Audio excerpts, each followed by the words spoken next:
Alrighty, so top five, and yes, we are down a man because Philip had to jump off because it was getting a little bit late for him. So he's sending me his top five. I'll be sure to edit that into the video.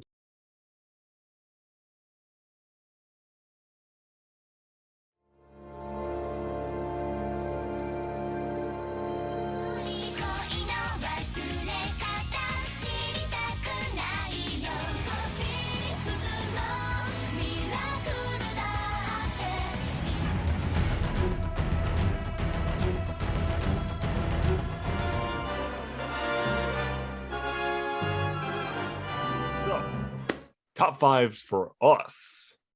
Kevin, Okay. you are the new number one. As you like my pleasure. Yeah, Vivi, Fluid Eye song. Oh yes. I'm not even No, mad. I'm not even mad as above me. I know. I think I was the first one to see it before Brandon. Nope, I saw it first, man. Oh shit, never mind. Well, you Okay, know, it was like Brandon, then Kevin, and then me. nice. But yeah, this show I just saw it on a whim, and it was really great. Like Vivi, just the idea of her wanting to make everyone happy with her singing goes so far that she won't even let a human die. That's how committed she was, and her interactions with Matsumoto, they're hilarious. Like, Oh he's my such a god, smart-ass Matsumoto AI. does one of the best wisecracking people I've ever seen, and he's a freaking robot. I This know. guy's a teddy bear in a cube. I know, Yep. and I just love how he's always making jokes. Yeah, he's always like just straight faced. I just love that. And like Brandon said, the action scenes are really good. Definitely, the fight against Elizabeth on the space station was great. Her fight, Diva's fight with Matsumoto against Yugo, that's why it was nominated for Best Anime Fight of the Year. That was awesome. I just love how we see Vivi interacting with all these AIs who, you gotta think, do they have souls? And god damn it, the last episode really, it was so dark, yet I really liked it. Vivi really had this epiphany that, yeah, humans do deserve to live. Like, you want to make them happy. I love that. Vivi she's great. And if Trey was here, I would let him know that a fun fact was her dub voice is the same as Killua from Hunter x Hunter, Christina V. Mhm. This is Yes. great. It's amazing considering that they also got a singer for that too. Shame they Yeah. never let Christina V sing. That also kind of ticked me off. Yeah, but still, Vivi's songs are amazing. Of course, the opening as you will like with your pleasure. It's a great song. It's a great opening. Mhm. So yeah, it's got to be my number 5. It's that good of a show. Number 5, Oh, Attack on my Titan final season. Oh, Attack on Ugh. Titan. Attack on Titan. Okay. Final buddy. season, though. Well, Okay. part 1, I guess you could say, Or because now it's in separate parts again. Yep. wow. Okay. Well, how do you start the season? Holy shit! That's how it starts, in a It's good like way. Season 3 starting off crazy.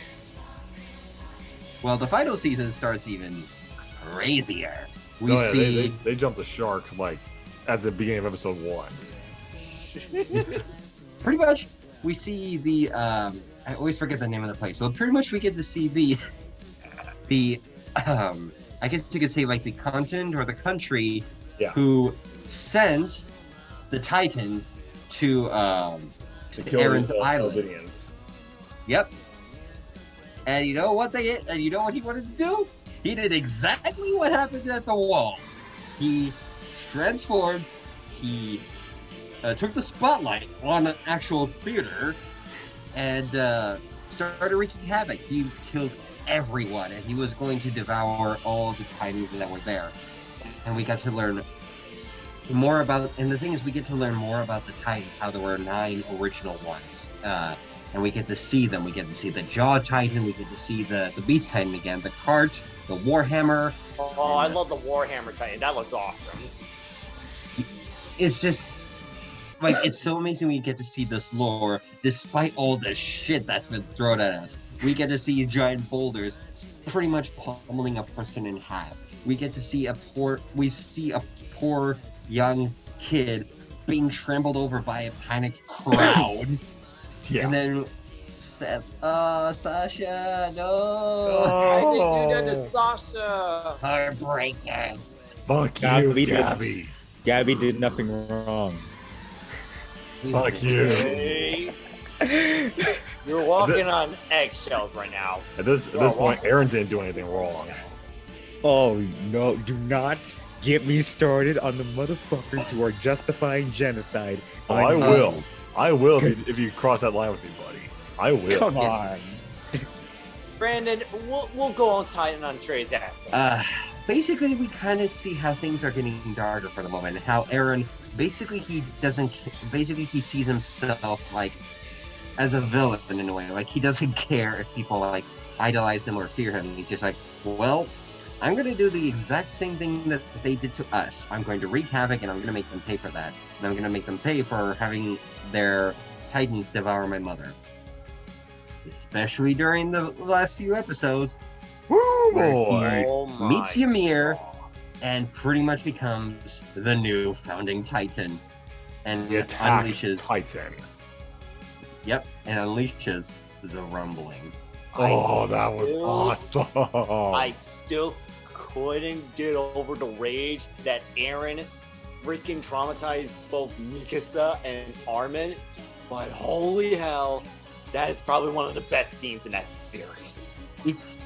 I mean, the only thing that disappoints me is like it's in a cliffhanger. It's like, seriously, you're gonna continue the season in a different part, or continue it in a movie? I don't know. Like, I'm still confused about that. But that's my number 5. Alrighty then, man. So, EDA, it's your turn, buddy. All right, this was on my underrated anime list. Spice and Wolf. Yes. Yes. Yes. Hey. Would you say it's a better placement this time around? Yes. Mm-hmm. There's really not a lot I can add to this because I pretty much vomited all of what I wanted to say out in the underrated one. So I'm just gonna get the high points. Holo is best girl. The story is fun. The world is engaging. I never thought I'd have so much fun watching a show about currency, but here we are, Spice and Wolf. Alrighty. That's fair. And speaking of our underrated list, this one is also from my list. Because we just got the brand new season today. No freaking way. What the So fuck? let's begin our date. Oh god. Oh, Date I thought it was Tiger and Bunny for a second. Nope. Which it was. Because it came out today too. A Date Alive. Yes, this is another harem show, but it is great. It has a consistent story. Every character is likable. They have development. It's very, very tamed on the fan service. To be quite frankly honest, it's like not- it's not in your face like Fairy Tail, DxD, or anything like that. It can be tamed. Yes, it's fan service. I don't care. Just suck it up. We've seen an anime for years. Just get over it. But I just love the characters. And god damn it, season 4 grabbed my attention. The opening is great. The first episode is good. I want to see where this is going. So yeah, nothing much I can add either because it was mentioned twice in the underrated anime lists. So yeah, number 5 is Date Alive. Nice. Nate? Well, number 5. This is one of the animes I got through the bets that Kevin and I did. And Jesus Christ, it's one of those that I finished recently, and yet I hold it in high regards. Charlotte. Charlotte, dude. Oh. Yeah, I had to one up me on that one, Kevin. It's okay. I'm not mad. Because Charlotte. I was not expecting this to be made by the same people that worked on Angel Beats. I Oh, was shit. not expecting that. I did not. Whoa, I didn't even know that.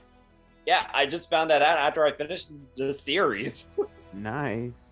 Because, wow, you have our main character, you, who, honestly, I think is actually a really interesting anti-hero now that I think about it. Because, like, yeah, he started out being an asshole, but after that crazy moment midway in the series, Jesus Christ, talk about depression. That is probably the most craziest depression I've seen, to the point where he even loses minds and picks random fights. Like, wow. And yet, I had to give props to like the first half being very funny and very lighthearted, especially with Jojo's speed powers. Like, man, that's a half-ass ability. Though I did laugh my butt off when Jojoro tackled you in the water and they were just jumping like a dolphin. That was just so good. But I think the one that also made me laugh a bit, but also made me go, what the hell? It was when Best Girl Now lied about a giraffe. And what does she do? Kicks Jojoro off the building. Like, what? Like, I get you want to get rid of the equation and all, but do you really have to nearly kill the poor guy? He's fine. He has a bodysuit. He's fine. Yeah, but look at him. There's blood leaking out. His body's fine. He's fine. But yeah, like the first half was pretty funny, even with the baseball episode. It's like, if you lose this one, I'm spicking on your asses with this bat. Jesus Christ, Lauren Landon really did a good job with voicing the character. Plus, I had to give props to the dub casting. It was actually very good. And I can definitely see that this is also another good choice for Ray Chase, because voicing when I thought it was going to be a blank character, no, it's going to be an interesting character. But man, that second half, when things get dark, oh God. I also had to give props to the time travel mechanic. I thought that was well handled as well. And the last 3 episodes. Episode 10 was crazy. That's all I can put it.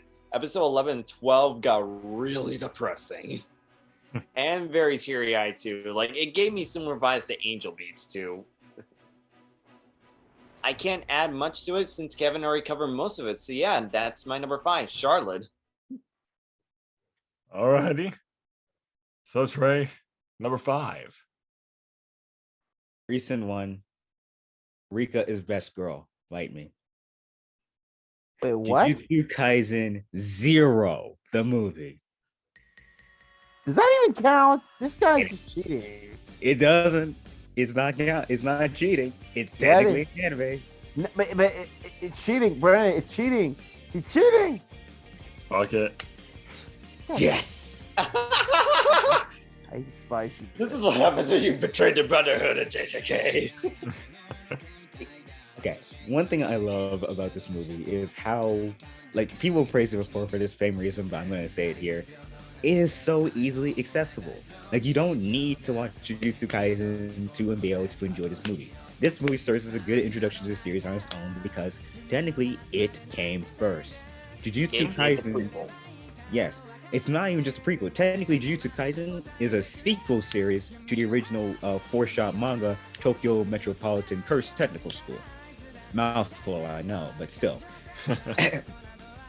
I really appreciate this about this series, Jujutsu Kaisen 0, though, is the fact that while the dialogue in comparison to Jujutsu Kaisen proper feels a little bit more cliche in comparison, at least in excluding Geto, who honestly has probably the best lines in the movie. Yeah. Easily. But what I appreciate about this is the fact that it's like you can really get and feel the emotional weight and convictions behind these characters and their actions. Like, you can feel Yuta's desire to want to live, to feel like he deserves to live and be loved by others. You can feel the amount of conviction that Geto has within his own ideals, that the world will be better off for a place of Jujutsu sorcerers if every human was killed, or in his words, all of those monkeys. And it's just like seeing those convictions go head to head with each other in a final clash. Holy hell, that fight scene. Seeing these characters just go off, pull all the stops out with each other with their OP ass abilities, mimicry versus curse sphere manipulation. Holy hell. The animation, though. Yes. Beautiful. Especially with the added scenes that they put for the characters. Characters like Nanami, Ino, Mei. You even get to see Todo in the Kyoto game. It's fucking fantastic. We even see Nanami establish his world record of most consecutive black flashes in the damn movie. It's something that Yuji broke because he's a boring Gary Stu character. Literally. I mean, look how much different like Gojo is from Zero to the actual series. Yes, this is probably we've seen Gojo at his most serious, excluding one other moment in the main series, but that's a spoiler, so I'm not going to talk on that. But this is when we see him at his most serious, and he is just brutal in just how he beats the shit out of Miguel, how he's like uses his curse red to blow up that curse along with all of those skylights. It's just like, damn, man. And those bandages honestly make his eyes seem much more intimidating. Yes, definitely going for the Kakashi vibe. I was getting that a little bit. Mm-hmm. I kind of caught that ever since I saw the main JJK series. Yeah, that was definitely planned. Ironic considering how much Gege hates Gojo. Yeah, well, fuck him then. Then stop trolling us. But in any case, though, I love this movie. Nikki, I chose Jujutsu Kaisen 0 as my number 5. But yeah, I love this movie. I love Yuta as a character. I'm excited for when the anime finally gets to season 2 because damn, shit goes crazy. Yeah, it does. Yeah, Nicholas, you're gonna hate this series. All I'm gonna say. Yeah. Yeah. Yeah, he's gonna hate this series because a lot of his theories are gonna get proven wrong. No, trust me, he's gonna hate No, it. fist bump to you, my JJK brother. Yes. Yeah, go clean your Brotherhood nose. of JJK. Yeah, clean your nose with your cooties, sir. Don't do that. Yes, I am. All Gonna right, do so that. we're going to the number 4s. Kevin? So we talked about one robot anime that really gave the feels. Let's talk about another. You know what? I'm talking about. Oh God, no. Yeah. Would you like some tea? Yeah, plastic memories. God damn it, dude. I'm sorry. I'm Ugh. sorry. I'll get past really quick. I didn't know about the series until Brandon talked about it. He mentioned it in anime SMK2, and so I decided to watch it. And yeah, episode 1 made me cry. It made me fucking cry because of what they do. Like, these robots only last 9 years until their memories have to be wiped out, and then a new personality comes in, and then I'm just like, holy shit, this sucks. I mean, because some older, like, the first episode, we have to see an older woman have to say goodbye to a robot little girl that was her only family, and then we see like a little boy having a robot sister.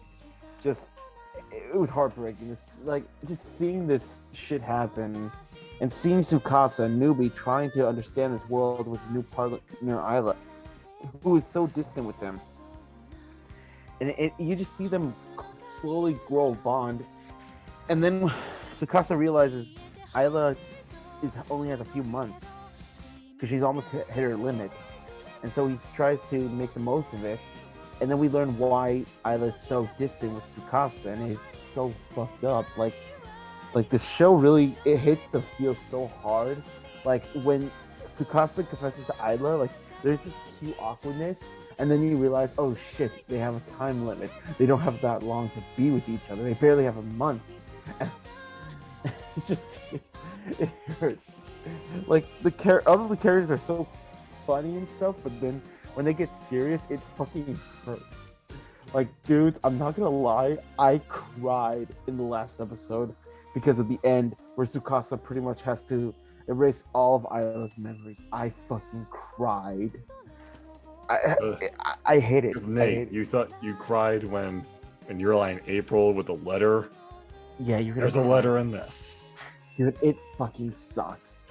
I hate this anime for making me feel this good. But Oh God, you're serious? Yes. I'm serious. Like, dude, it just makes me cry. Isla is an awesome waifu. She's adorable, and it's just, I don't know. Like, I gotta stop talking about it because right now I'm getting really emotional just talking about it, man. Nate, just I'm getting emotional. if How you rare. if you fuck you, go fucking jump off a cliff. Anyways, but it's just, yeah, this show is so emotional, Nate. If we do the bets again, if you just get ready, all right, Nate? Because Plastic Memories hits, man. It hits. Okay, Nick, go, please, please. Get over here, man. Get Aw. over here. You know what sucks is that today was such a good day. Data Live, Tiger Bunny, Sonic 2, and now this. Go ahead, Nikki. Oh yeah, Tiger Bunny has a new season. Yeah, fuck you, Nikki. You don't care. I watched the first season. Anyways, Watch continue, the please. second season. Okay, maybe. Anyway, for my number 4, it's a slice of life that actually was all right for me. Okay. My dress up darling. Oh my god. Oh my god. Oh my god. I'm fucking done. Oh my God. We really went from depression to this. Are you fucking kidding me? It's like when going from Tehran to Devil's a part-timer, one spectrum to the other. One moment, let me take in Brendan's reaction. You know, let me take it all in. It's quite yeah. Well, don't worry, Nikki. We're recording, so you can replay this moment over and over and over and over again. Yeah. Sorry, I blanked out there. What did I miss? Oh, fuck you, Trey. My dress up Darling darling is my for number Nikki. 4. And I talked about Plastic Memories, which you wouldn't care about, Trey, because you're a robot. We're all robots in a way. But yeah, I definitely like this slice of life because I mean it's cute but also funny in this own way. And I'm messing up her name. Marine? Marin. Marin, sorry. Katagawa. Marin. Oh, I just love her. I just love her personality. I love her expressions and the way she speaks. Oh my gosh, it is just it's just so sweet, and I definitely like her commitment when she tries to do a cosplay. Gojo, she would ask for Gojo's help for that, and he is a bit hesitant because he doesn't know. Like, okay, I usually just make dolls, but okay, he will help out with a cosplay, especially with that one episode that I enjoyed of when she wants to dress up as this like tanned character with the under boobs. Wow. I was Yep. like, dang, she really went all out. Yeah, like she went all out, and I think I just found it funny. It's like, oh wow, she's gonna be wearing this. Wait, she is so for the underboobs. Crap. And then the funny ending is that she got a bump in it. It's like, I'm sorry, I can't cosplay this character now. Yep. Oh, and especially when, Right, considering the next episode, how did she get rid of all that tan? and then especially the other episode when they went to. When they went to a love hotel. Oh my God, that was This is like this so cute demon. That No, not episode demon. was like a A what the hell? succubus. Succubus, yes. That I Oh. was episode whispering was like, in their ear, "Do it, do it, do it, you pussies. Literally. do it." it was literally That pretty much The where best- Gojo Wasn't that was. the best part? Pretty much where Gojo was is what we all wished to be in. It's like, You want to know oh, the best part? They were that close to doing it. They were that Mm. close. they were close. Oh man, Hey, I definitely like how Marin's like. did I just cut out? Oh yes, Well, you kind of did.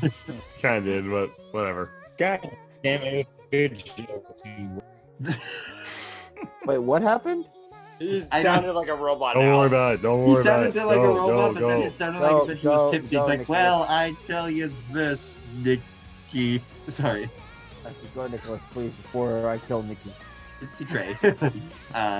Anyway, I definitely like how Marin's energy versus like Gojo's like timidness, like pretty much go head to head against each other. But because of that, it builds a really nice relationship, and I can't wait to see how the rest of it goes.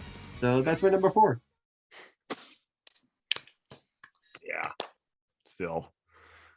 EDA, go, man. Oh, another one from the underrated show, Oh, but this is one that three of us mentioned. Hmm? Chivalry of a Failed Knight. oh shit.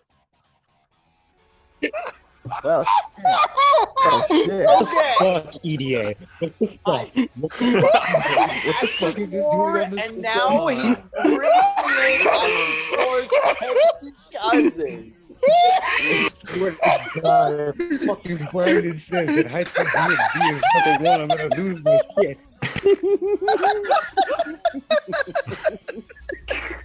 Okay, EDA, calm down. So you Chivalry of a Failed Knight. This is what happens when somebody looks at Asterix War and thought, together. what if we actually just make it a straight up romance? Like 1v1 romance. And it works. With less clothes. You know, Trey, you're as relevant as Morbius right now. So All right. We talked about it a lot in the underrated. I'm just going to go past it. Iki and Stella for life. Fights are good. Fun's are good. Just keep that sister away from me. Oh. All right then. Ow. That was Oh, my hilarious. cheeks. My chest. My cheeks, dude. All right. Go, Nick. We pissed Move Trey on, off so Brandon. much he left. No, I told him he was lagging a bit, so he's gonna jump off really quick and jump back in. Let him jump off forever. I don't care. Okay. So my number 4 is that we touched on a few harems. This one is definitely a lot. It's funny and it's a slice of life as well. What? Why is there only 5 of us? There's supposed to be 6. Quintessential quintuplets. Yep. I'm not mad. Now you know why I was pissed at Kevin. Well, you know what, Brandon? No, I don't. So, what can I add with quintessential quintuplets? This one was pretty tamed, actually. Like legit tamed. It's Oh yeah, it is. I mean, the story is pretty like just regular slice of life, but the comedy just works. I mean, Miku, Itsuki, Nino, Yotsuba, Ishika, honestly, the entire cast has great jokes. But it wasn't until season 2 is when it really like, okay, this is really getting my attention. But yeah, as soon as I read the manga and I found out who he ended up with in the end, I was like, what the fuck? It doesn't even make like logical sense. It was confusing. But hopefully we'll get that changed. Hopefully in the movie. We'll see. Bless you. But regardless though, it's one of my favorite. It has a really good English dub cast. And just overall the characters are just really likable. I'm sure you can find someone in the quintuplets to enjoy. I like Nino. I know Kevin likes Miku. I like Miku too as Nate well. likes Miku. I'm sure someone can find someone in that group. So, Quintessential Quintuplets is my number 4. Okay. Go ahead, Nate. Shame that Kevin isn't here for this one because I was about to let out a mighty roar. Yay! I'm ready. Tiger baby. and Bunny. Yeah, the show that Trey should be watching, but no, he's being a punk about it. Hey. No, you're punk. Don't even dare, Trey. How Don't. about this? I'm being a punk about not watching season 2 and having complaints about the 2 Tiger and Bunny movies. How about that? How about At least watched it. how At about least this? Watch the Rising. How about this? Everyone shut up and move on. All right, but yeah, Tiger and Bunny. Sunrise, they know how to make some good animated series. The moment I found out that Sunrise made this series, I'm like, okay, I gotta see this now. And man, if My Hero Academia is taking a page out of Marvel, Tiger and Bunny definitely takes a page out of DC as they took a more realistic approach to the heroes. Because you have our main character, pt2, aka Wild Tiger, which you thought that the veteran was going to be like very strict and professional. No, pt2 is a freaking goofball, and I love him for it. Then you have his partner, Barney Brooks Jr., who is pretty much the Batman of the series, let's be real. And let me just say, the banter between the two was just goddamn perfect. It is definitely one of my favorites. I think the best example of it happens to be in episode 2. Whoa. Hold on. What'd you call me? Did you just call me Bunny? What? Yeah, no, because you have those cute ears to keep jumping around. You're just like a little cute little bunny. I am not a bunny. My name's Barnaby. I am not a bunny. I'm a Barnaby. I don't talk like that. I don't talk like that. Oh god, Wally Winger and freaking Yuri Lowenthal having fun with that. I can tell. Also, I had to give props to the dub cast too. You got Carrie Walgren, you got Travis Willingham and Laura Bailey. Though I am disappointed that they're no longer voicing the characters in season 2. That disappointed me. Then again, I don't blame them because of Critical Role. You also have Patrick Sade, you got John Eric, you also got, you got Liam O'Brien, you got Tara Platt. A lot of great voice actors in that series. That's impressive. Heck, I'm even surprised that they got Robbie Damon and Josh Keaton in season 2. I was surprised by that. But what really makes Tiger and Bunny work and stand out on its own as a superhero series is how mature and dark things get. Because you got the heroes that are like, doing this for the promotions, but they have their own reasons for doing this. And let me just say, some of the backstories with these heroes, it could get pretty dark. I think the darkest one for me has to go with Fire Emblem. Oh my god, I feel so bad for them. Though I will say, the twist villain, he almost pissed me off on the same level as Multi and Mahito. I will say that. No one can, Christ. no one can piss you off more than Mahito. Well, you'd be surprised, Trey, if you watch the show. Yeah, because at least with Mahito, I find him at least good for a villain. That twist villain, though, oh my god. That took it too far. And then I started watching season 2, and man, did they start it off with a bang. Like, the new openings and endings, they're pretty good. But yeah, Tiger and Bunny, it has like a really dark tone to it. I really love the characters. I really love the soundtrack. The animation, it really stick out. The Tiger and Bunny movie Risings. Oh man, that was amazing. And thank you, Kevin, for getting me into this series. Thank God. You're welcome, buddy. We need love for this show. We need love. Your turn, Trey. Trey, your turn, buddy. Oh no. Damn it, I get help. Someone get Raptalia to save me. Oh, You motherfucker. Yeah, no, it's Rise of the Shield here for number 4. 4. Yeah, 4. You know, Trey, I'm gonna be honest. I am close to finishing season 1 Yeah. Yay! of Shield Hero. And I really love it. Yes. Good series. I ain't gonna lie, it's a good one. Yes, but, I'm still curious why he's talking about it now when he put it on honorable mentions and underrated animes. Hey, you put it in underrated anime.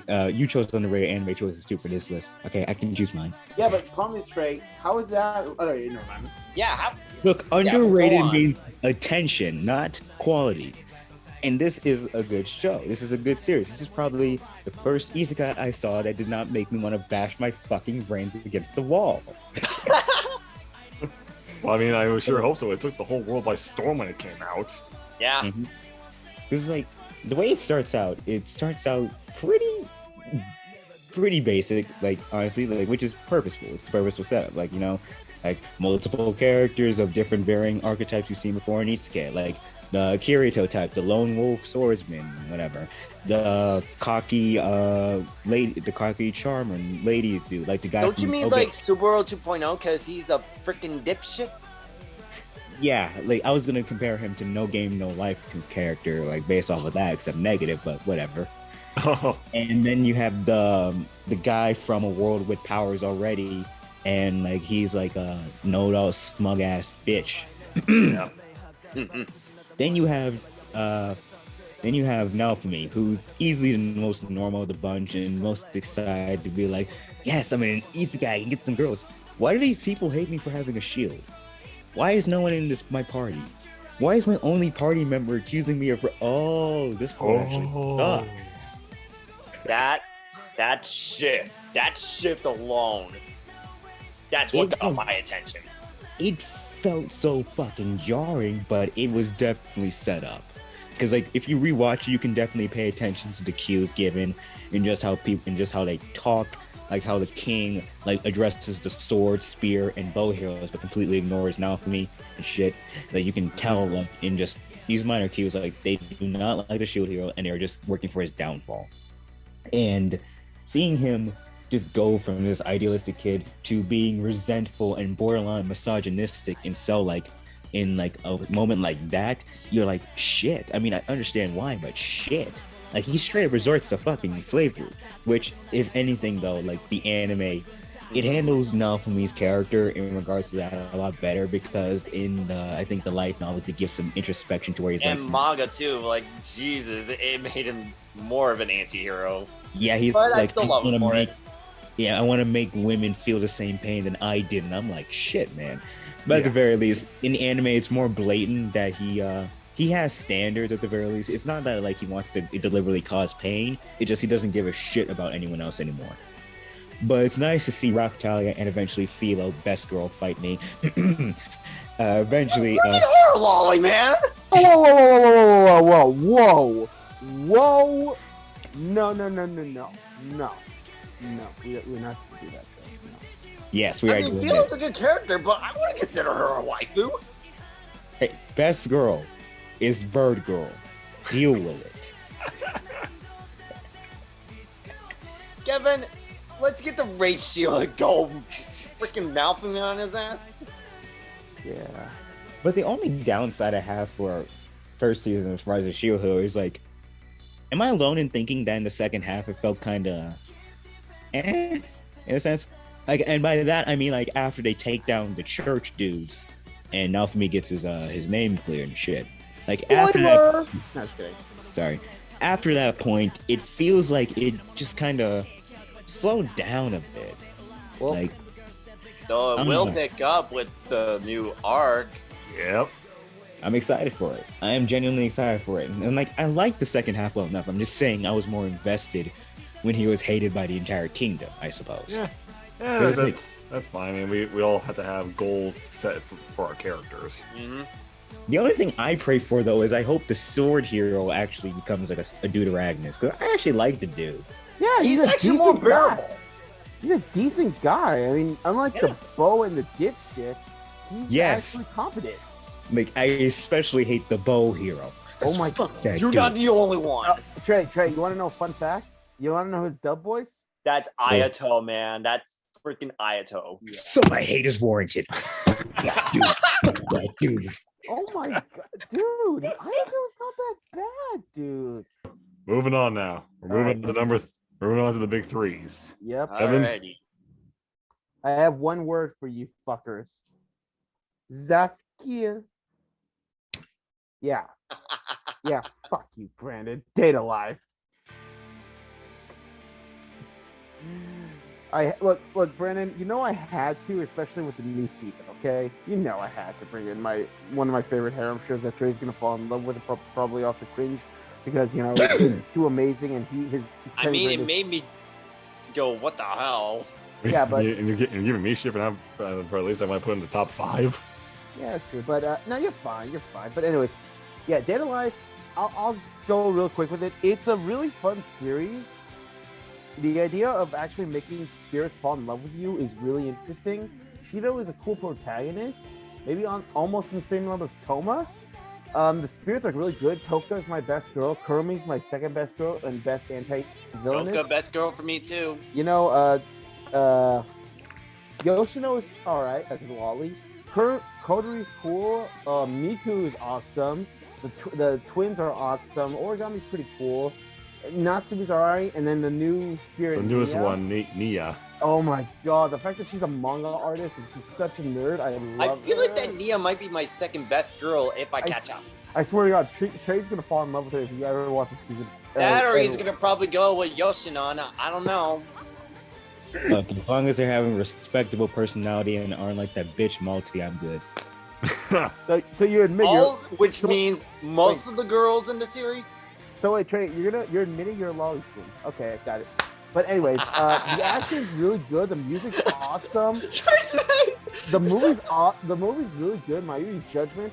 I am excited for season 4 because it's gonna be so good. Yeah, that's my number 3. But Shido X Toka, fight me. How can I fight you when I can agree with you on that? That is true, Nate. Let's join against Brandon. Fuck, man. Agree to disagree. This is what I get for getting you two in the show. Yes. Yes, we love you, Brandon, but we also got to be enemies. I'm sorry. Evan always wants to start a coup with anyone. Literally. Go. Nikki, off to you, man. Number 3. Let's get this case solved with Bungo Stray Dogs. Yeah. Yeah. That's a proper placement. This is a respectable place. So after being peer pressured by most of the people here, I did get to Fuck watch. you guys for doing that to Nikki. You should have honestly put it at number 10. Oh. Nikki, continue before I go. Brandon, be sure to send me that lightsaber soon because I'm ready to test that out. So Same.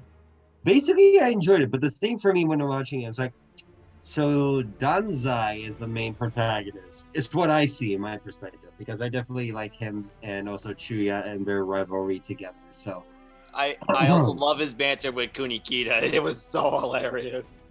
I mean, the first season was definitely like a nice steady start. Like we get to see each member of the armed detective agency, and then after that we get to know more about Port Mafia, and then we get the rivalry between the agency and the mafia, and then from America we have the Guild. Oh man, definitely one of my favorite antagonists. Francis is definitely like cool in my opinion. For me, he's like the Julius Caesar of modern America. Yeah, I used to hate Francis, but now he's actually very interesting. So I liked him even before I got to know his tragedy, where he wants to, or basically, so basically what the three guilds, I guess you can call them, or 3 organizations have in common is that they're trying to find the novel, which apparently is just like a book with blank pages, but apparently if you get it, anything can become a reality. So for this case, I keep forgetting it, but I think Mafia wants to get it so they can have more power and control over the area, and Francis wants to do it so he can bring back his daughter, so his wife can be no longer in that shock, I guess we can call it. And then the agency just doesn't want anyone to put their hands on it, so because it could be because it can cause chaos. I definitely like that. But also what confused me a bit was like how some of the scenes go back, like pretty much go like the nostalgic episode. Basically, we get to see Danzai before he was in the agency. I mean, I was confused at first, but then I was kind of getting to it, and then I understand. So it does have a steady pace, and it makes it a little bit interesting. You know, like a supernatural, like crime detective sort of thing. I definitely enjoyed it. So, Bungo Stray Dogs is my number 3. Thank Okay. you. Alrighty. But yeah, I agree with Brandon. Let's try to pick this up a little, guys. Okay. So, EDA.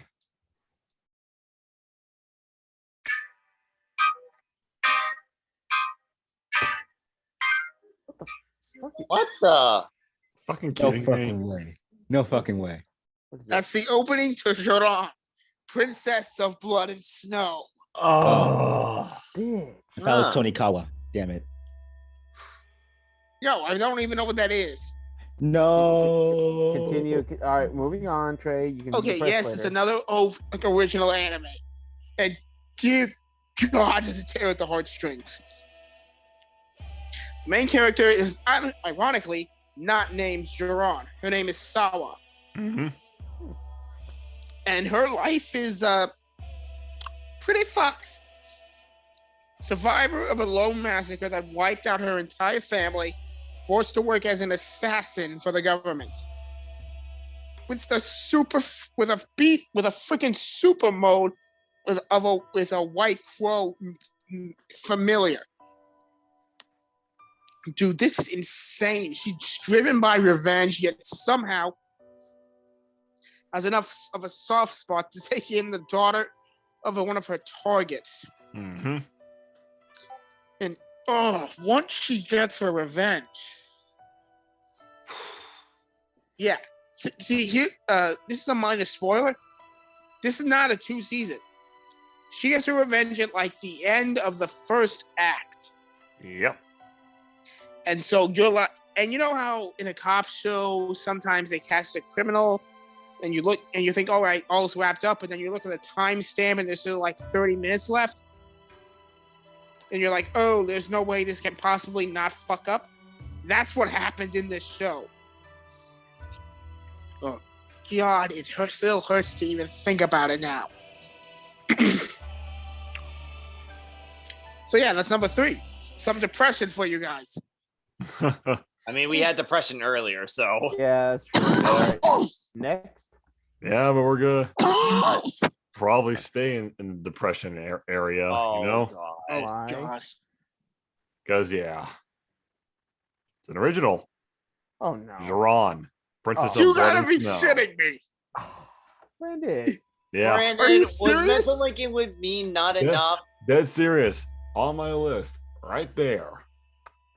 Shit. Yeah. This, like, you know how I like Demon Slayer. Jiran is similar to that, but I feel like it just works better. The story in just 1 season alone, and the animation is just, it is perfect. It looks like 2D, but it feels like they use 3D animation in a lot of it. The music is great. The opening, ending songs are stylized. They are godlike. Oh, yeah. And of course, like what EDA said with the whole thing about Salwa, her journey, her story, just everyone in this story is actually pretty fucked up. Yeah. But when you get to the resolution, the final episode, it's like a perfect closure. The ending to a perfect story. But That's what it does. still just makes it hurt. I know. It literally just rips your heart out. If there is a season 2, I'll be okay with it, but it feels like this is a good way to end it. So, Jiran, Princess of Blood and Snow, is number 3. Nice. 8. All right, Nate, please cheer us up. Well, not sure if I could cheer people up with this one. Maybe 2 of them might get excited for this. It was mentioned once. It was mentioned twice. Let's do a third act for this song. Oh. Yep, Vivi Fluorite Ice song. This high though. Yeah, Wow. like really this high.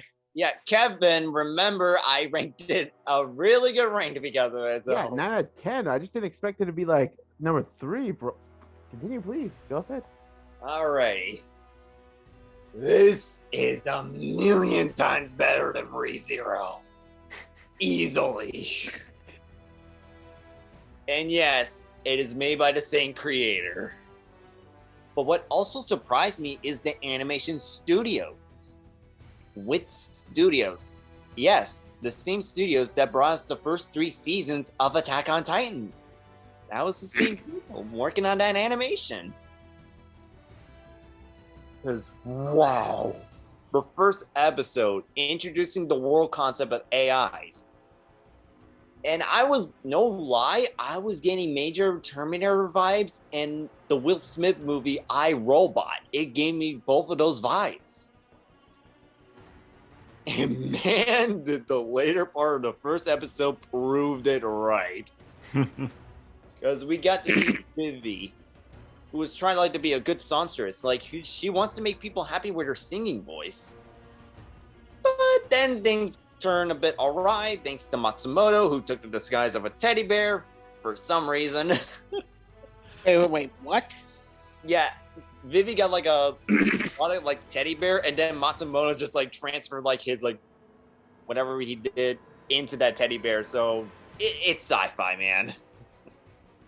But anyway, the later episodes, it's impressive that they managed to do 12 to 13 episodes, and they took like about 150 years to tell a whole story. It was amazing because we got the first arc where she's trying to save like a very famous person.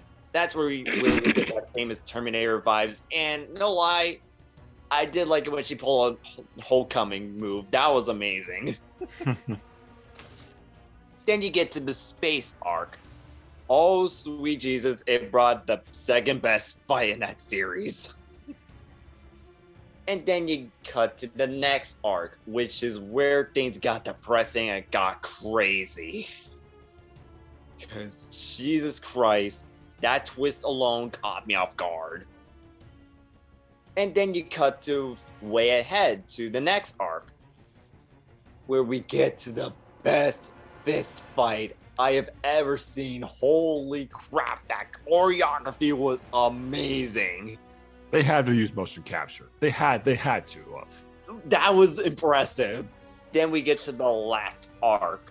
Oh man, I was on the edge of my seat watching the last few episodes because of how invested I was. Because usually when I'm watching anime, it usually takes me time because, well, I just want to let it soak in. That didn't work.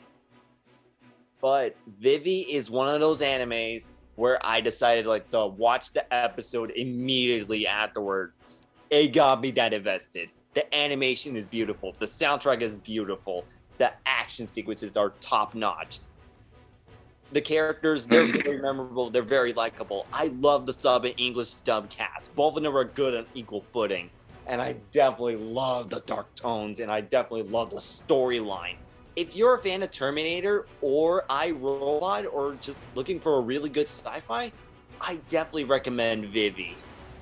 That's why I had to put it for number 3. Alrighty, I can respect that. So, Trey. All right. Sorry. They told us Bleach was coming back. Yes. Bleach. You Yes. motherfucker. What? All right, I'm gonna leave before I witness a murder. Trey, I want plausible Trey? deniability. No. I I'm love happy. you. I'm I love happy. you, Trey. I'm very happy right now. Nice, Trey. Nice. Thank you, Trey. You redeemed yourself. If only for now. Thank God. I thought you guys were gonna murder me for a second there. But okay. Oh no, I just want to hug you. I love you. Yay! Just kidding. Go Nah. ahead. No homo. In all honesty, and people are probably gonna disagree with me on this, Bleach is personally my least favorite of the original Big Three. However, being the least favorite of the Big Three, you're still a member of the Big Three for a fucking reason. Mm-hmm. And at the very least, I can understand why people love this show so much more than Naruto or One Piece. Because at the very least, it's definitely probably the most relatable, especially for teenagers in regards to its anime and its main storyline. And Ichigo as a protagonist is definitely a lot more toned back and a lot more down to earth than other characters at the very least. And you can easily get behind his motivations. Some say it makes him boring. Some others say it makes him interesting. I'm cool with Ichigo personally. He's not my favorite character, but I get why people love him a lot. But I would have to say though, is that it doesn't get enough credit. Cause it feels like people nitpick with Bleach to downplay it. Cause I'm looking at it as a whole, as a structure, and it's not bad. It's not bad at all. My worst complaint probably has to be with the Hueco Mundo arc feeling too similar to Soul Society. And even then, Hueco Mundo is still good on its own. Mm-hmm. And the characters and fight scenes and art design, it is undeniable that Kubo is a fantastic fucking artist. And it's you get to see his art improve from how, especially in the manga, from how it goes off this cartoonish, blocky type style that's more familiar with shonen to becoming so fucking abstract and visceral. Some of the shadow shading and details of blood, it's so fucking cool. And just it matches something that Black Clover and Fairy Tail My Hero does well, and that is hype. Like it makes you feel hype for scenes that it needs you to feel hyped for. Like I was hyped for when Ichigo first pulled out his hollow against Byakuya. I was hyped when we get to see every new character's Bankai and shit. I was hyped when Aizen pulled his whole meme. I planned it all from the beginning. There's nothing you can do to stop me.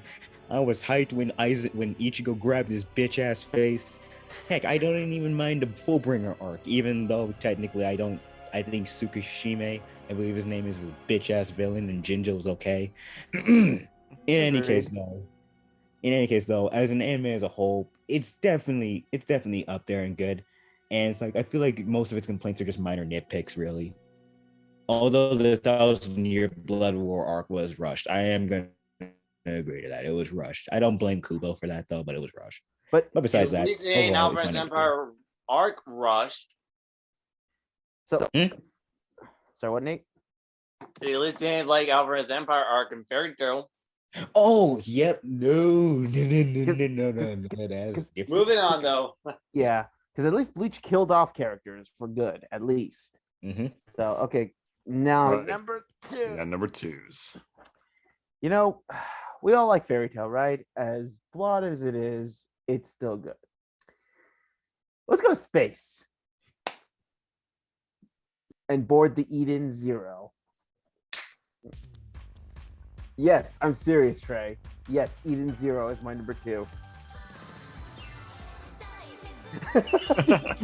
Oh, he doesn't say anything. Hey, He's like, he did the icon. but yes, okay, Eden Zero. Everyone hyped this up. Trey, you hyped it up. Nate overhyped it, and I just thought, okay, when the anime comes on Netflix, I'll watch it. First half was put in. I watched it. I fell in love with it. I mean, the idea of going to multiple worlds, meeting aliens and robots, I just thought, okay, this is cool. Shiki is not like Natsu. He's interesting and he seems smarter, and his fear of bugs is hilarious. and then he meets second best girl, or you know what, third best girl, Rebecca, who is for once a useful Lucy-esque character. And a gunner girl. Yeah, and a gunner And a girl. B-cuber. And a beauty. Okay, anyone else want to add anything about Rebecca? And a gamer. And she also got an ether gear. I was joking, you assholes, but okay. But And a yeah, cosplayer. High five there, Nate. anyways, but yeah, Rebecca and Happy, a useful Happy, meeting Shiki. And his first meeting with Rebecca, whoa, your hair is so squishy. Oh, it's so soft. Hey! Just knocking his ass off when he groped her. I just thought, oh my god. I that's just wish that the dub scream was funnier in like the Yeah, sub scream. Still, I think Kira Buckland did good as Rebecca.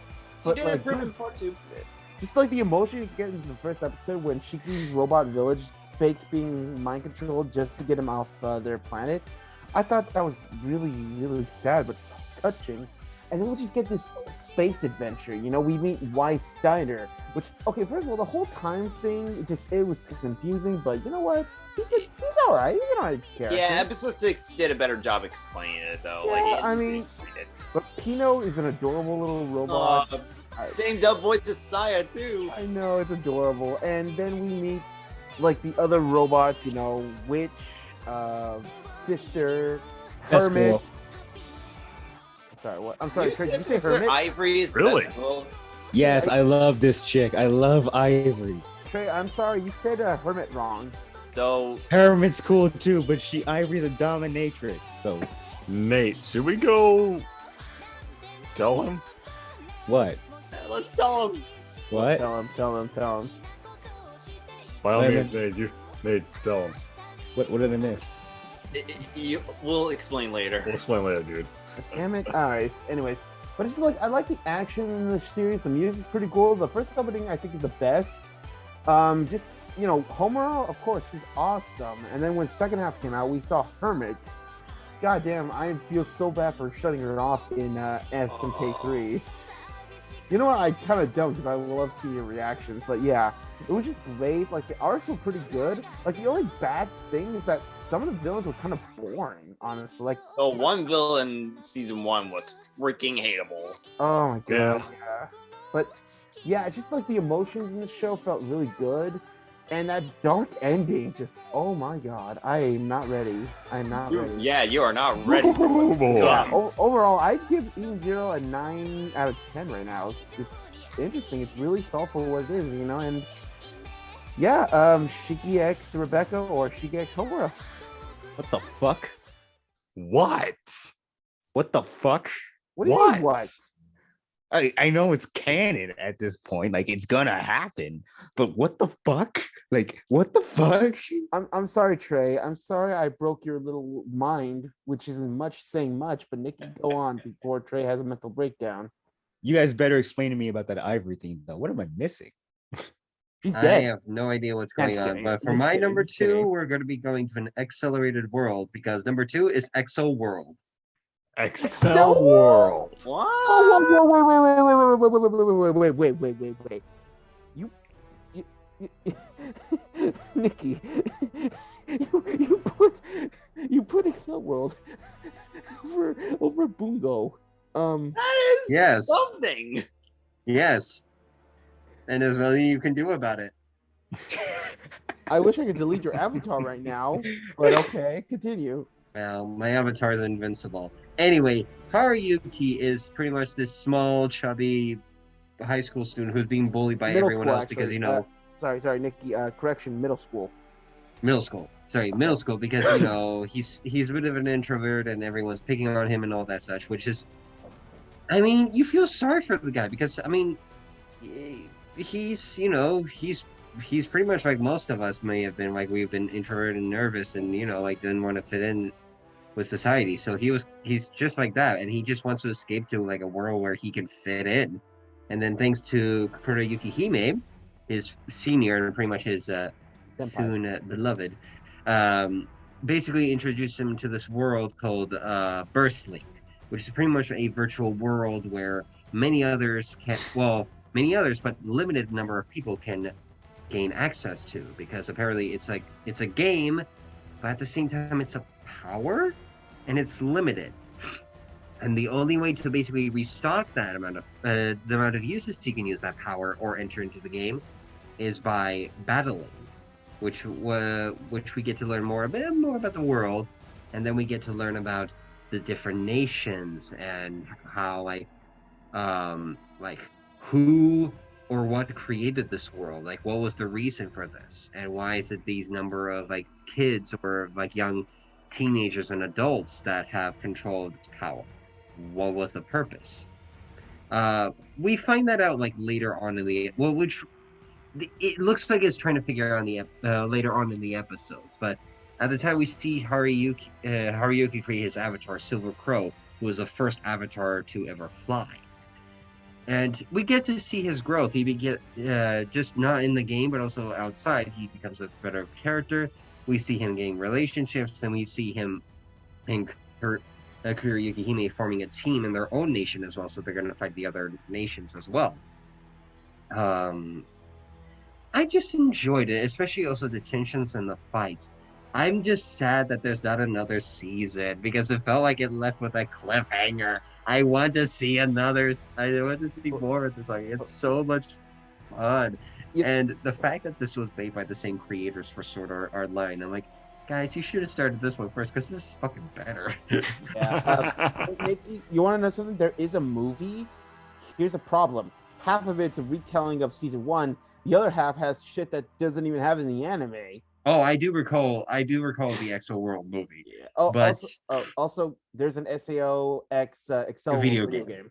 Yep, It's I know of that. soda. Never played it, but I know of that. But The only so soda yeah, I my fixed number you. 2 is Exo World. The only soda you Alrighty. fixed you. So, EVA? All right, we talked about a lot of the famous ones. So Dragon Ball, Detail, and everything in between. We seem to be forgetting about one. Probably because it's for the ladies. Hmm? No fucking way. And it's also a remake. No fucking way. What? It is no way. Sailor Moon Crystal. This motherfucker actually What? did. Yeah, he likes it. I like it. I actually like it. That is a really good remake. I had to admit. Wow, I like how Trey was so shocked. I didn't expect Sailor Moon to be on here. Like, it deserves to be on Honestly, here. It really does. Sailor Moon to appear in part 1. It took us what, part 3 to get here? Yeah. Is it bad that I haven't watched any of the Sailor Moons, even though I've heard of them or know of them? It's totally It's fine, not dude. ev- It's totally it's not fine. for everybody. You are a monster for not watching someone capable of killing the shit out of every other character. All right, look. Let's be honest. The '90s Sailor Moon, no good. Nah. No It's good. easy. Not even that it's cheesy. It's just so full of bad decisions. Crystal does one thing right: follow the source material to a T. And god damn it, perfection. Yes, Sailor Guardians, blah blah blah, Sailor 5. We all know how it goes, but I'll be the first to admit the transformations in season 1 were weird. Yeah, they were like they were weird. 3D. Yeah, they were weird. It was weird blocking. Thank God they improved upon it when they got to season 2. Ooh. The story I enjoy. I'm gonna be honest. I don't really like Moon as my favorite, but she's like middle of the pack. She was kind of annoying, I will admit. It's Mars and Mercury for me. That Mars works for me all the way, man. Mars fan, yes. Yeah, they're fun. They're creepy. They're fun. The villains are scary.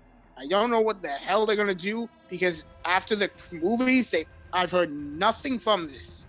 Yeah, Really hope we get more of this timeline. we'll see. Yeah. But yeah, So, it's about freaking time we got in the original magical girl. literally. Respect, bro. Respect. So number 2 for me, it's a show that almost beat out my number 1 because this mech style anime is What?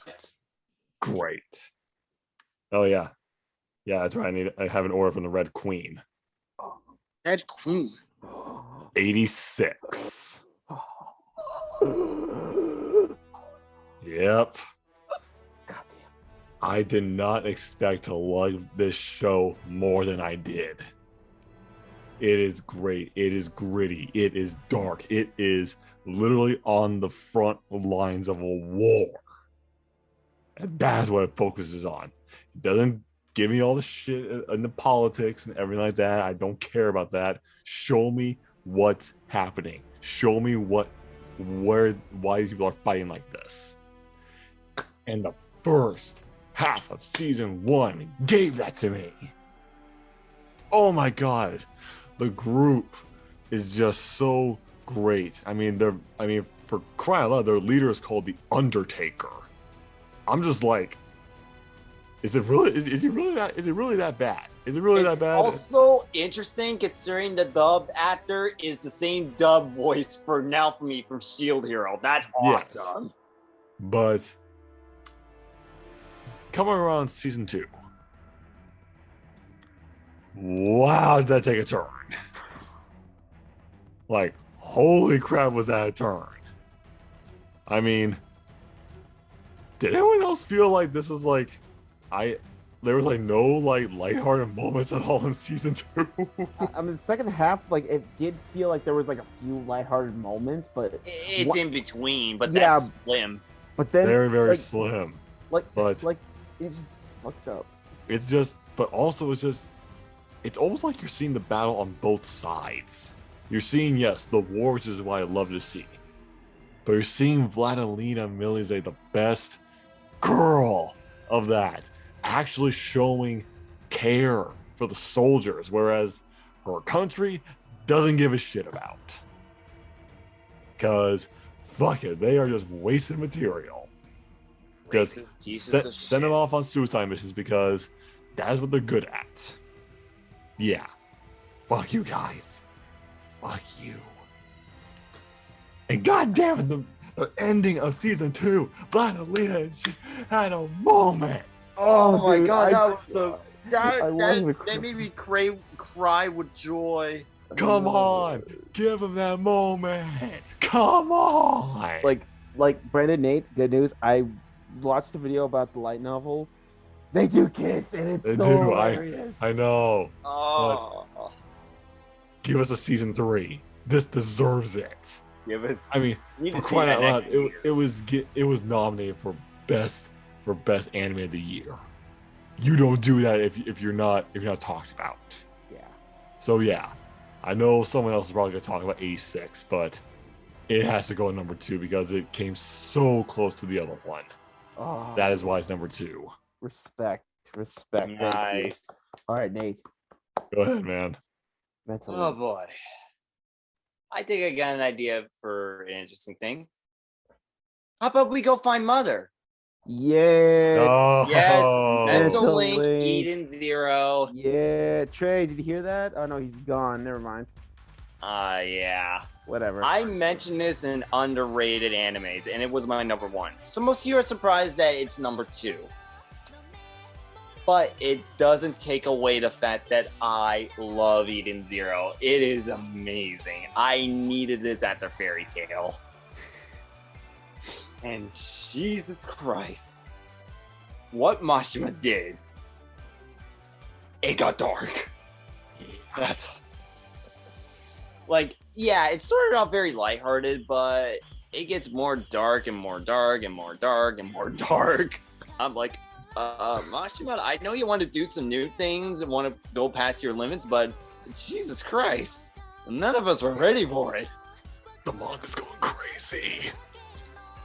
It's just like, what the hell? And yeah, the characters there are well fleshed out. Like, I had to give props to the cast again. Like, both sub and dub did very well. Yeah, sometimes the dub, it could be hit or miss, but it still managed to hold on in a very solid way. And my God, I freaking love the ether gears in that show. It is definitely on par and for being one of my favorite power systems I have ever seen. Like, you got a lot of creative powers. You got time warp. You got freaking Machina Maker. You got gravity. You got all these creative powers. It is amazing. And it really incorporates well with how unique the fights are. It works so well. I can't say much considering I've already talked about this series before and Kevin already covered it. So I'll just leave it at that. It was almost number 1 yet again, but number 1 just took me by surprise. I'll leave it at that. Alrighty, man. Thank So you. Trey, go ahead, pal. What is number 2? Noragami. Oh my fucking god. You know what the ironic thing is? Like, me and Trey have both of our number 1 underrated animes as number 2s. God damn it. I love you, man. Ugh. See, the thing is with Noragami, surprisingly enough, it goes in a direction I was not expecting. Because like my exposure to Noragami, as I said last time, was through its openings, and I was not expecting it all to be about Japanese gods living amongst us, hunting down ghosts, and Yato, instead of being edgy boy loner, is comedic jokey type dude who I just fucking love. He is That's incredible. fucking Jason Liebert playing Yato. And okay, people are going to disagree with me with this, and I don't think I was able to mention it last time, but I love his interactions with Bishop Norm. Yes. It's really good. Yes. I love it to the point where I kind of shipped him more than I shipped him with Hiyori. I'm sorry. I just genuinely like Bishamonten that much. I don't blame you, so. But I also like how Noragami feels kind of like a fusion of the best parts of Bleach and Soul Eater with Japanese gods. It works, surprisingly. And it just, I don't know. And it gives you some good discussion on meaning of life and death. Like how what's his name? The little kid that nearly got Yato killed in the first season. I don't remember. I can't remember it. But you gotta understand what I'm taking. Like, he acts like such a little shit that you hate him in that moment. But when you reflect on his experience, you kind of understand where he's coming from. Like, imagine this. You're a kid who died, you have no memory of your past, and then all of a sudden you have this God telling him you're meant to be his servant when you never even really got to fully experience the things you were obligated to experience as a child. I can understand him at the very least. I can understand why he's so resentful. And his following apology scene and swear to never do that again to Yato did get me in the feels. Especially when I also got felt in the feels when he already made him his first shrine. That is one of my favorite anime crying scenes because it's just so subtle and out of nowhere. Like, it's a touching moment. He's like, here's the shrine, Yato, and they're all making jokes. And then all of a sudden they look to him and he's like, oh shit, this really does mean a lot to him. There's like no humans really ever worshipped him for anything other than violence. So it's like, this is his first chance to actually prove he's a good god. And yeah, it's just good show, good series. I wish the manga picks back up though. It's been in hiatus for a while last I checked. Yeah, really. Like Hunter x Hunter loves hiatus. Do not. Yeah, except here's the thing, Noragami is actually fun. Alrighty. Let's go ahead and go into honorable mentions, and Nikki is stepping out because he doesn't have any, so we're just gonna go ahead. I don't have any either. Okay, so 4 of us, let's go to it. But Trey, what about that? Right. Shakugan no Shana. Asterisk one. Very Gone. Rent a Girlfriend. Honor student at Magic High School. Blood Blockade Battlefront. JoJo's Bizarre Adventure. Magical Girl Spec Ops Asuka. Darker Than Black. Devil is a part-timer. Tiger and Bunny. My Dress Up Darling. Steins Gate. Dimension W. Beatless. Moriarty the Patriot. Kaze no Stigma. Fena Pirate Princess. Honor student at a Magic High School. No Guns Life. Trinity 7. Guilty Crown. Eden Zero. JoJo Golden Wind. Very Gone. Mobile Suit Gundam. Iron-Blooded Orphans. Welcome to Demon School, Iruma-kun. Digimon Frontier. Let's see. Mushoku Tensei. Jobless Reincarnation. Assassin's Pride. Pokemon XY. The detective is already dead. Magi. The Salute Duo. Attack on Titan. Is it wrong to pick up girls in the dungeon? Monster Girl Doctor. Comey Can't Communicate. Homie Can't Communicate. Skate the Infinity. Shakugan no Shana. Saint's magic power is omnipotent. Let's stay alive. Your line, April. Tact OP Destiny. Orient. The world's finest assassin gets reincarnated in another world as an aristocrat. I'll let it slide because it's at least better than what the author did for redo of Healer, but god damn it. That title alone is just a freaking mouthful. What do you guys- Well, okay, you know what? At least we know what we're getting into with that one. Mobile Suit Gundam Iron-Blooded Orphans. Chain Chronicle, The Light of Hesiodus. The Hidden Dungeon Only I Can Enter. Number one. What is the number one anime? All right. Shine no Zen online. Yep, 86.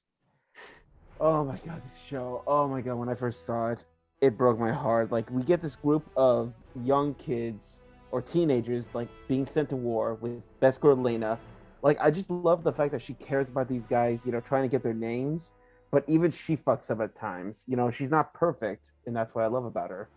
And it just, what's funny is that this show pulls an Attack on Titan where it kills off so many characters.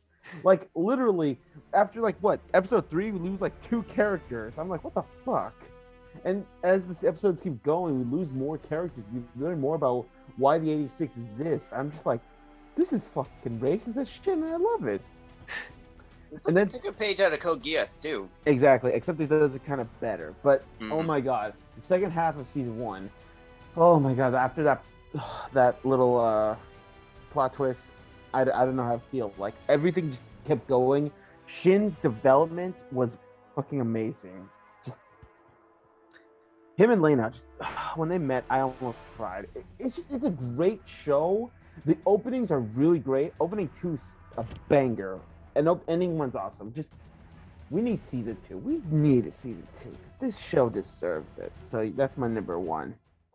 Alrighty then. So, Nikki. Mute, man. Yep. So for my number 1, it has to go to the kings of all kings. Number for 1, fuck's sake. ranking of kings. Dude. Are you kidding me? Fuck no. Are you That's kidding right. me? Oh, yep. That's right. I'm the king here, baby. Ranking of Kings? What the fuck is that? So, Ranking of Kings is a story about Boji, who's pretty much a cursed child. He is deaf and mute. He's also a son of a King Bo's, pretty much a giant king who's ruling a kingdom, and then sadly he passes away. And now the throne is empty, so it's up to either Boji or his brother Daida to claim the throne. And it is such a heartwarming adventure. Pretty much we get to see Boji and a shadow named Kage, literally a shadow, basically form together and go on an adventure to learn what it means to be a king. What does it mean to rule a land, and what it means to govern, and also what it means to help the people living in the kingdoms. And we also see at the same time also like the political downsides to ruling a kingdom, and we also see some dark plot being slowly thickening itself as to what is happening behind the scenes now that King Bosse has passed away. So it is just really fun. It's just romantic, and I definitely love the animation, which is a tribute to like the older Japanese anime, like in the maybe 30s or even the 60s, and that it is so amazing to watch that, and just to see the struggle that Boji had to go through, and to see the strength that he achieved from that. I mean, it's just unfortunate for him. He pretty much lost his mother at a young age. He has a new one, and he's still getting used to it, like getting used to them. And also he has a brother, but because he's deaf and mute, everyone thinks that that he's doesn't have the qualification to be a king. To see him grow and to have the qualities of being a king is what's amazing. And this anime is amazing. I mean, even after its first air, it ranked all the way to number 24 of like the most watched animes of like 2021 or 20 of this year, and then it rose up even higher. Oh, the story is amazing. The characters are fun to watch, and the action. Mwah, it is a PS. It is a Sons. It is beautiful. It is amazing to watch. Oh man, it's like a classic. But also, it's like a tribute to the classics, and also just a taste of something new. Definitely worth the crown. Now, if you excuse me, I need a rest because I need to take care of this cold. So my number one is Ranking of Kings. Thank you very much, and a good night. Okay. Oh, he left? Damn. What a bitch. Whoa, hey. EDA? Not you. Your turn, though, buddy. Go ahead. All right, now this is a real number one entry. 3 little words. 2, Oh my god. your eternity. I Yeah. thought so. I thought. Yep. Yes. Now this is the number one entry. First episode alone got me. Okay, because that shit was depressing. The story is focused on this sentient immortal being. Starts off as an orb, then turns into a wolf. It then takes the form of a boy who raised it, and then the boy dies, leaving it all alone. All right. And then it just gets crazier, sadder and sadder and sadder. And it's as much as a story on how to be human as it is as it is an exploration. Because the crap this guy goes through. Oh. I mean, your mother figure gets shot and killed in front of you. All your friends die off one by one by one. And that's before we get to the psycho bitch who wants to have your babies. Yeah. Jeez. And she's not even subtle about it. She's just like, lick your unconscious body. Like Toga level of insane, guys. Yeah, Toga level. But that's before we even get to the main villains, the Nookers, which at first are just giant rampaging monsters. But when we get to that prison island, no. Sushi's only friend is an old ass woman, and you know what happens then. His only friend dies in front of him. Of old age, mind you, not in like a crazy battle. And then it just cuts to a few years later where he's laughing like an insane person after killing some Nookers. Yeah. This show just tears your heart out and then puts in a new one, only to tear that out. The animation is beautiful. Watching Fushi transform is so cool. And I am so excited for season 2. I just hope my heart can take it. Who knows? Oh, God. So, yeah, that's a real number one entry for you. To Your Eternity. Wow. Plus, okay. the opening is done by the same person as the Kingdom Hearts songs. Yeah. Damn. Wow. Yeah. Okay. All right. Think about that. All right. Right. Yep. All right.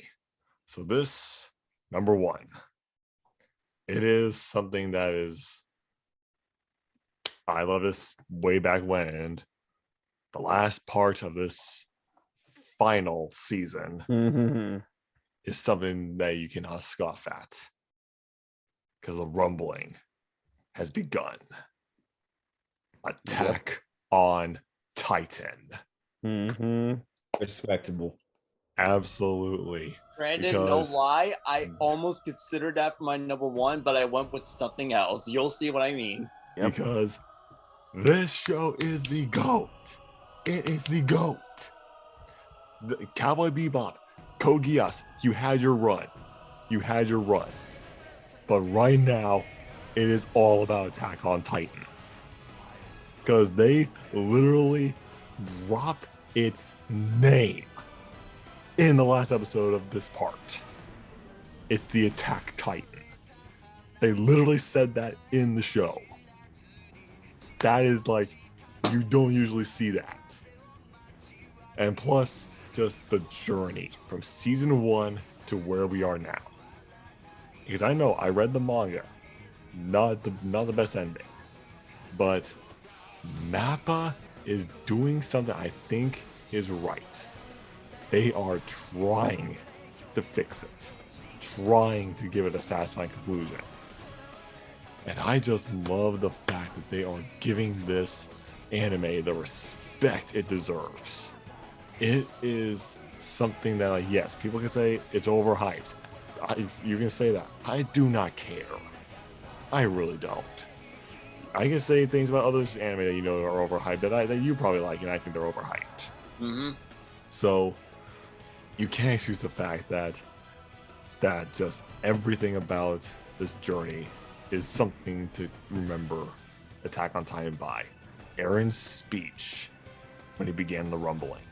Oh, That is one of the most biggest and absolute perfect way to sum up his character. It's like I said in part 2, like they took what they did with James Ironwood and then they freaking elevated it. This is why Aaron is like, I was shocked enough to see like this whole thing revolves around Aaron. Like, he was the one who caused everything. It's interesting that he went from like a bit of a whiny like protagonist to An anti-villain.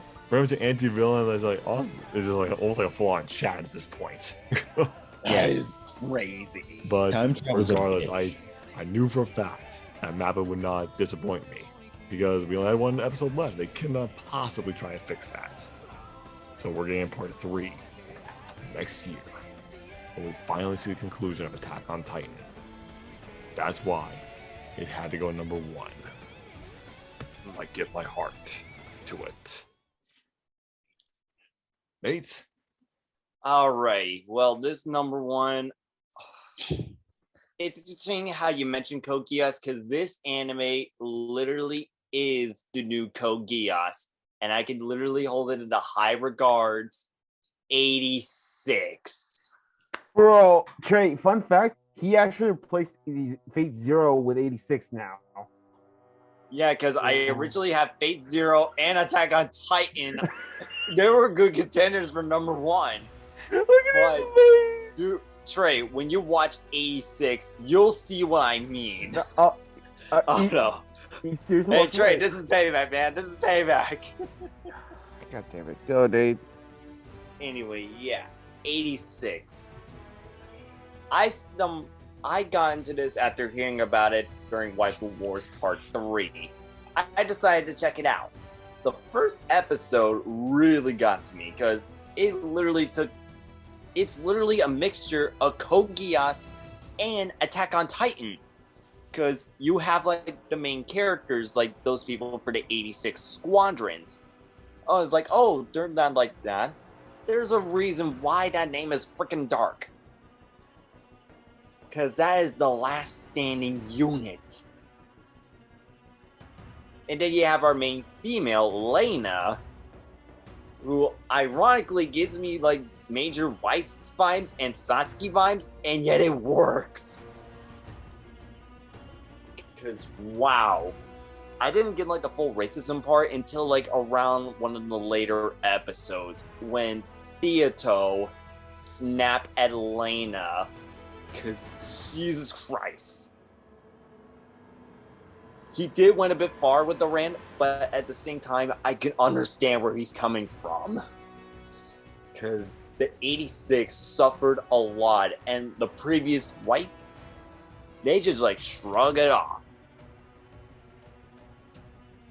And man, that development, that the new sudden change where Lena starts to get to know about the 86 a bit more. It was like very wholesome, but when you get to like the end of the part 1, it makes it even more heartbreaking. But man, what also really got to me was the battle between Shin and his brother. Oh my god. That is easily one of my favorite fights that I've seen in 2021. Damn, it was tragic. It was epic. And part 2, I didn't think that part 2 was going to go all out. I didn't think it was going to go all out because we got like the surviving members of the 86 try to adapt to a new life, only to get dragged into war yet again. But it was that final confrontation, that final push. I was like, oh my god, they're really going to kill them? They're really going to kill them for real? I was literally on the edge of my seat during those last few episodes because wow. And that fight between Shin and I'm trying to remember the other guy. I know he was like a Kitty.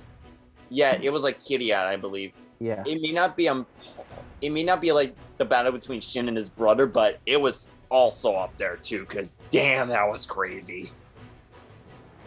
And that last episode, oh my god. I was not expecting to cry from happiness because of that ending. And yeah, it worked so beautifully. That is probably one of the best conclusions for a season I have ever seen. It usually takes like different franchises like Pokemon, Persona, like Code Geass, Full Metal Alchemist, and other shows that I usually hold in high regards.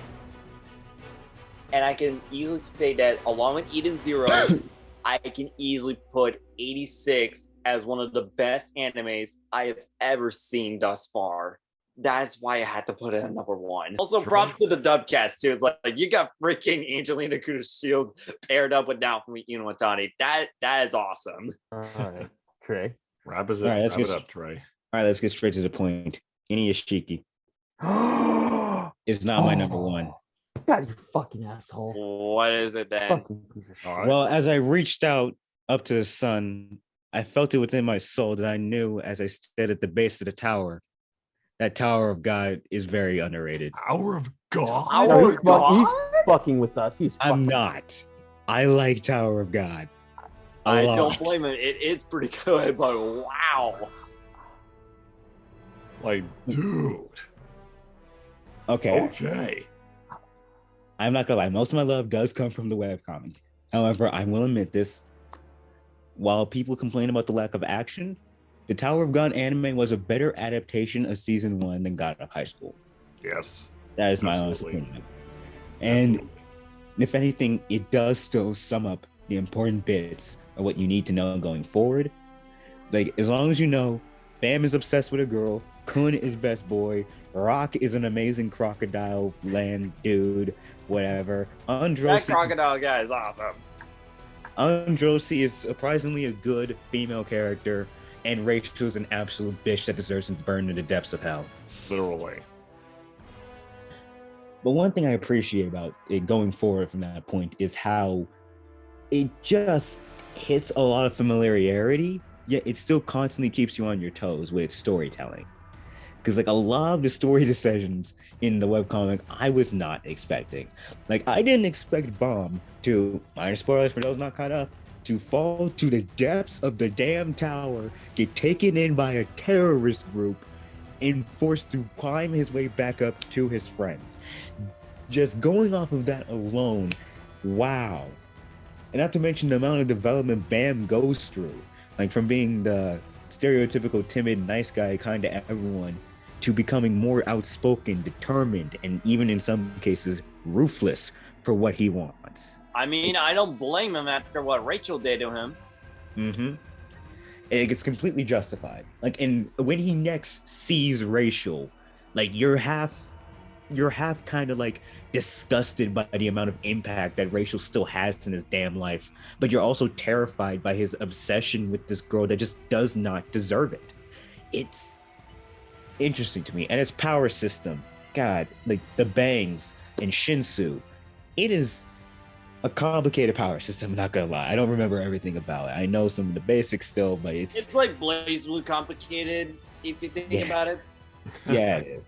But it's definitely interesting, like especially the bangs, how you can apply any type of element to it, and you can pretty much have revolving satellites of energy attack for you. But overall, though, it's just an interesting series with such an insane amount of lore and story potential. Like there are so many floors in it with so many different characters. Even the author themselves admitted that Bams and his friend's story is just one of many stories occurring in the Tower of God. So for all we know, the story we're following may not even be the most important one affecting the whole tower shit. And just the sheer thought of that blows my mind. Like, why the fuck isn't there more fan fiction about this? There's like story potential right there, guys. But yeah, no, Tower of God, definitely a series that deserves definitely a lot more credit than it's honestly given. And I'm glad that the author recently just got back off of hiatus and is putting out new chapters again, because I am liking it. Finally. Nice. You know what show deserves love, Trey? Inuyashiki. So did Hunter x Hunter, but hey, we can't always get what we want. Alrighty, so that was Anime Wars Part 3. Oh my god, that was fun. Wow. But I will say this, we will be taking another break because I have actually fallen behind on trying to edit some of these things. So and I'm definitely going to be seeing Fantastic Beasts next week. So I need to catch up on some stuff. Plus my work schedule doesn't really help me. So maybe these guys can actually help pull their weight and actually edit some of these things with me. We'll see. Mm-hmm. But the next video, we're actually going to put to a vote, and we're going to do that behind the scenes, and you will be surprised what may show up in that. So I'm the Dark Viewer. We are all in the shadows, and we will see you in the next video. Bye, guys.